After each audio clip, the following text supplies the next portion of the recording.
All eyes now on the GOP swing senators. Collins and Murkowski, both supportive of abortion rights, and what they think about Judge Kavanaugh's comments. There were many of them on Roe v. Wade.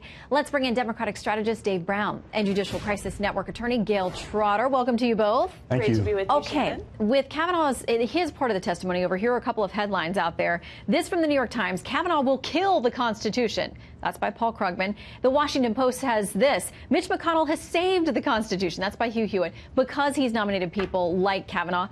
Dave, that's quite a contrast in analyses of where we are now. It is, but I think it illustrates, one, no one expected this confirmation process to be easy. I think we saw after what Mitch McConnell did to Merrick Garland, Judge Garland, that the politicalization by Senate Republicans for the Supreme Court is now just at its apex. Wait. Just the Senate Republicans? Well, obviously, Shannon, because Democrats are. There's a little bit of bipartisan responsibility Democrats here. I'm holding us harmless on this one, Shannon. Okay, all right. But look, I think that what was confirmed through this week is something that many people, Democrats and also a lot of independents, and this is borne out, by the way, by how soft Judge Kavanaugh's polling numbers are across the country. I mean, he enjoys some of the softest support. No one that knows who he is. And yet, if I walked down the street in Tallahassee, Florida, where I'm from, and said, "What is the name of the president's nominee?"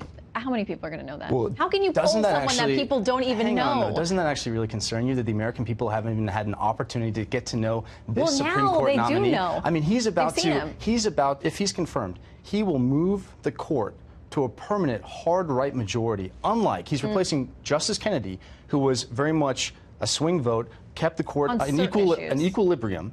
And this is someone who is so far to the right of Justice Kennedy, he's moving the court for generations to come. The American people should know who he is. Let's bring in Gail, because I talked to conservatives, and even during the process when the names were floating, there were some of those who didn't feel like that he's going to be conservative enough for them. So there are detractors on the left and the right.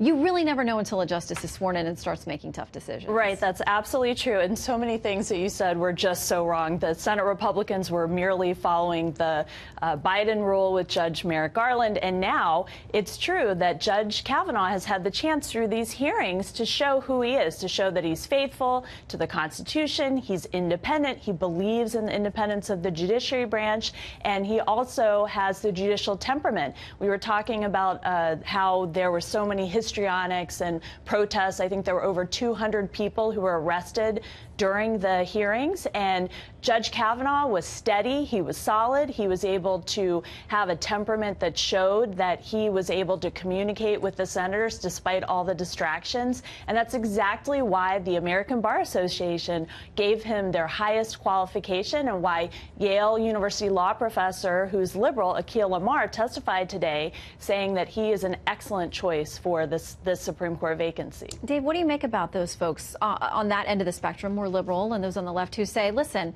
you could do much worse with Republicans. This is a guy who actually they believe is going to adhere to the Constitution, of statutes and the Constitution, whether he likes the end result of the way that they're written or not? Yeah, I think they're wrong. Look, Shannon, what's striking but based to me, on what? Let me answer that question, or try to, at least for you. What's striking to me is what we learned this week from the papers that the Senate Republicans had tried to keep secret, and Cory Booker and others helped to force into the light. Particularly, hang on, let me try to make this point, because I think it goes directly to the heart of your question. Look at Judge Kavanaugh's position even on Roe v. Wade and on women's reproductive rights.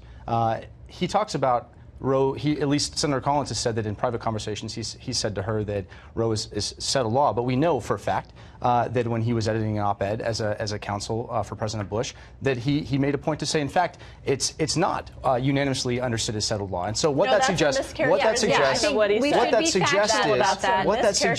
is that he is, while he understands that precedent is precedent, he is completely open, and he recognizes the possibility that a Supreme Court can overturn precedent. I need to stop you right there, because we want to talk about this in a factual way so we can all debate it openly. I think everything I said was pretty factual. I just read the email before we came on air. What he said in that email that was released is he said there was a line in the article that said it was settled law and all legal scholars believed it was settled. He said, I thought it was more accurate to say, no, there are some people in the field who are out there arguing that maybe Roe's not settled. He didn't say that's how he feels. And then he listed off justices.